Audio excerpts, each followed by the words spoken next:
Did we crack Jerome Powell or what? Pow, pow, pow. We got him. I think we got him, folks. We got him. Now we're going to see two sides to Mr. Powell. Not just the bullish, let's get him, let's knock him down. But you know what? He's listening, he's watching, and he's seeing the data. And oh yes, it's a big week, but he knows what's around the corner. What I've been saying. What's up, everybody? Welcome back. It's another week. It's another episode. Yeah, it's me, Kenny Simpson. If it's your first time here, I apologize, but not really, because you should walk away with something. But if you've been back, I appreciate it. And also, guys, I do appreciate that you guys text me, email me, DM me, call me, all that fun stuff. When I see you in public, you do love the brief. So I'm trying, man. I'm just trying to entertain you while educate you.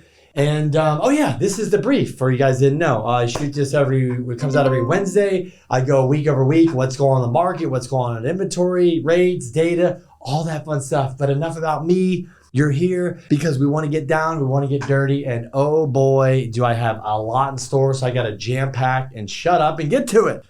All right, nationally, last week, this is inventory. If you guys don't know, you should know the drill by now. What is it? Inventory. 562, 556. Now we're moving up to 566, 882. Utter complete garbage. There's no inventory. San Diego. My friends, we hit a pivotal point. We were going up, and now we're coming back down. Last week, we were at 3159 for all listings. Now we're at 3147. We're going down. New listings, 416. Recent sales, 353. Pending sales, 355. Rates. Last week, we definitely got some movement on the rates. We got some movements on the rates.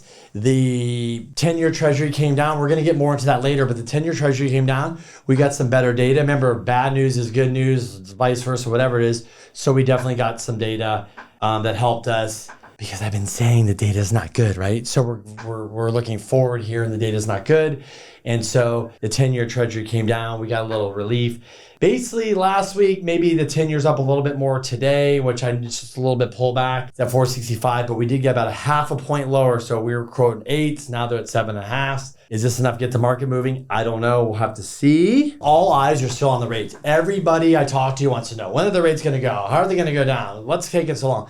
The real estate market just depends so much on rates and so much on inventory and supply demand. Supply demand we know is whacked because everybody's locked in on low rates. Rates are whacked high, but they are eventually going to come down because the consumer's cracking, labor's getting soft. We know inflation's coming down, and the Fed is starting to not pivot, but he's starting to pay attention and realize things are changing before his eyes. So this week, we're going to go through, before we jump into all the good fun stuff, we've got economic data at this point this week. What do we watch for? Lots of Fed's officials talk this week. A lot of talking by the Feds. I think there's 14 different Feds that talk. Remember, we're going to watch their tone. We're going to watch their body language. Some are going to be saying different things. You're going to see some saying, we need to stay higher for longer. We need an option. It's still inflated, all that. Then you're going to see others saying, hey, we're looking forward a little bit, and we're starting to see the cracks and the creaks and all this stuff, and we understand what's going on, so we might have to start chilling out here. You're going to maybe see a little bit more of that, hopefully. If not, it's not good, but I already know because I see some of them talk a couple weeks ago. They're starting to focus a little bit more on forward guidance because they're like, hey, where are we going if consumers slowing, right? If inflation's coming down, right? And jobs are getting weaker, that doesn't signal things are getting stronger or better, right? Last time I checked, no. So, and we are coming to holidays, which is the biggest shopping season. So we'll see if that's a complete miss. Remember, if they say, oh, the sales increased 3 to 5%, that's great. But does that actually mean the revenue? Does that mean they're like heavily discounting stuff to get you in sales? So there's a difference of the sales went up to actually making money for these companies. So I'll be curious if the sales go up because we cut prices, or do they actually make money?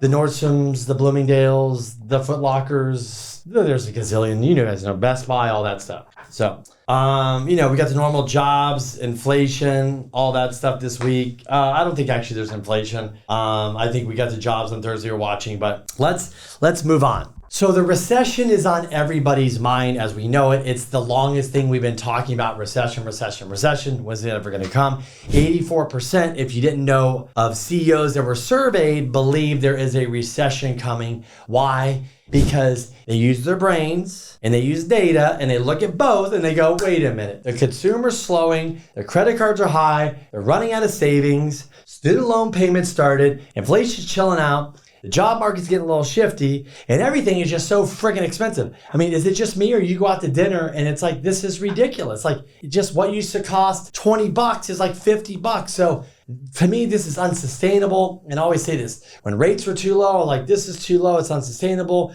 Rates are too high, shit's too expensive, it's unsustainable. I think something's got to give her a crack. It's going to be the consumer. Then it might be jobs, both at the same time. I keep saying that. I'm not going to give up because it's starting to happen and show in the data.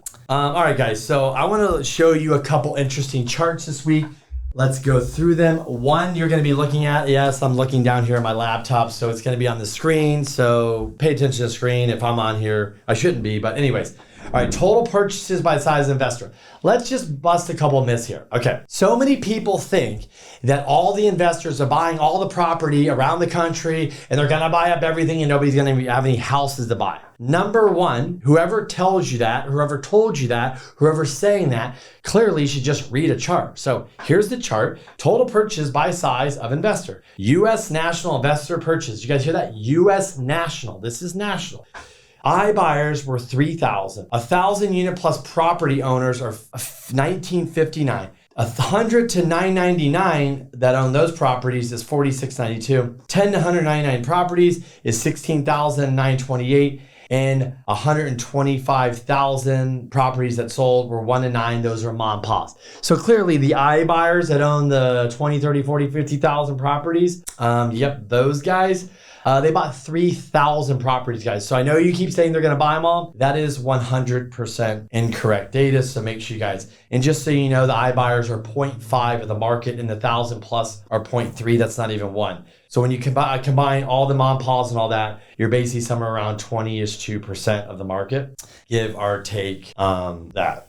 So a lot of people out there are waiting on the sidelines to buy a home. They're waiting for rates to come down. I get it. Some of you guys are locked out because you cannot afford at 7.5%, 8%. And some of you guys are like, I'm going to wait for rates to come down because there's going to be more inventory. There's going to be better deals and I'm going to pick up a house and steal it from somebody. I'm going to get a great deal. Let me tell you why that might not be a good formula. Look at this chart here. Lock-in rates limit new inventory. Current loans with mortgage rates at all time at the time of origination. So this chart, you can see it says probably not selling, must think hard before selling, probably yes.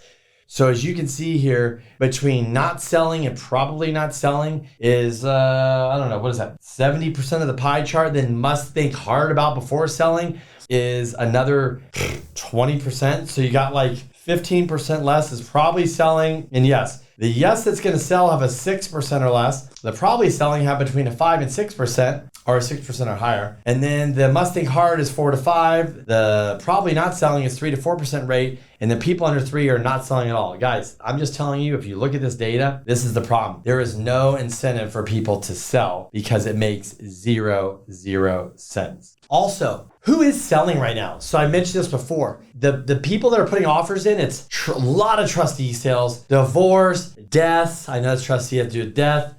People going from elderly person moving out of their home, going into a senior care facility. We're seeing that a lot. And obviously somebody has to move for work or somebody might just want to sell a property to get cash. I'm seeing that too. But keep in mind here, right? Empty nesters dominate home sellers. Check out this chart here. Percentage of sellers based on number of children under 18 still at home. Ready? 77% of sellers have no children. 10% have one child or less. 8% have 2 children at home, so it's 8% or 2 children at home, and 3% or 5% of sellers, 3 children or more.